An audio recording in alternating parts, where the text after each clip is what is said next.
ఏం పేరు? ముఖేష్ వర్ధన్. బాగుంది పేరు, కొత్తగా. ఓకే, ఎక్కడి నుంచి వచ్చావు? ఆంధ్రప్రదేశ్. ఎక్కడ area? Okay, same. Okay okay. అంతా మీరు ముగ్గురునా? అంటే అంతా బదులుకొని వచ్చేసారా ఒకరికొకరు అనుకొని? Okay okay. అంటే ఇక్కడికి వచ్చిన తర్వాతే మీరంతా ఒక ఏరియా అని తెలిసిందా? ముందు తెలీదు? మీరిద్దరు కలిసి వచ్చారు. బిఫోర్ కూడా మీరిద్దరు కలిసి చదువుకున్నారా? ఓకే. ఫ్రెండ్స్ అయితే. ఎలా ఉంది స్టడీ? బాగుందా? అంటే నువ్వు ముందు యూనివర్సిటీ గురించి విన్నప్పుడు ఏదైతే వింటుంటాం కదా, మామూలుగా చెప్తుంటారు అలా ఇలా ఇలా ఓ హడావిడి, అదంతా ఉంది అనిపించిందా వచ్చిన తర్వాత?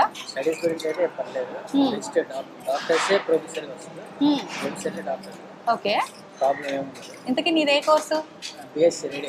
Okay, radiology. సూపర్. ఎలా ఉంది అంటే రేడియాలజీ చదువుకునే పిల్లలకి? ఆల్రెడీ నువ్వు చదువుతున్నావు కాబట్టి చదువుకోవచ్చు అని చెప్తావా, లేదు బాగా హార్డ్ అలా ఏమైనా చెప్తావా?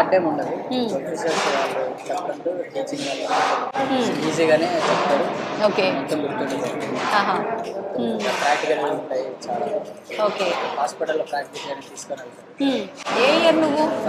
అంటే ఫస్ట్ ఇయర్ నుంచి ప్రాక్టికల్ తీసుకెళ్తారా? ఓ నైస్. మామూలుగా మనకు అంతా కంప్లీట్ అయిన తర్వాత ఉంటుంది కదా వేరే యూనివర్సిటీల్లో ఇంటర్న్షిప్ ఉంటుంది కదా? Okay okay. అంటే ఏదన్నా మామూలుగా ఎక్స్ప్లెయిన్ చేసేటప్పుడు అర్థం కాకపోతే మళ్ళీ అడిగితే ఎక్స్ప్లెయిన్ చేయడము అలాంటివి ఎన్నిసార్లు అయినా? అంటే ఏ ప్రాబ్లం లేదు మీకు, అంత కంఫర్ట్?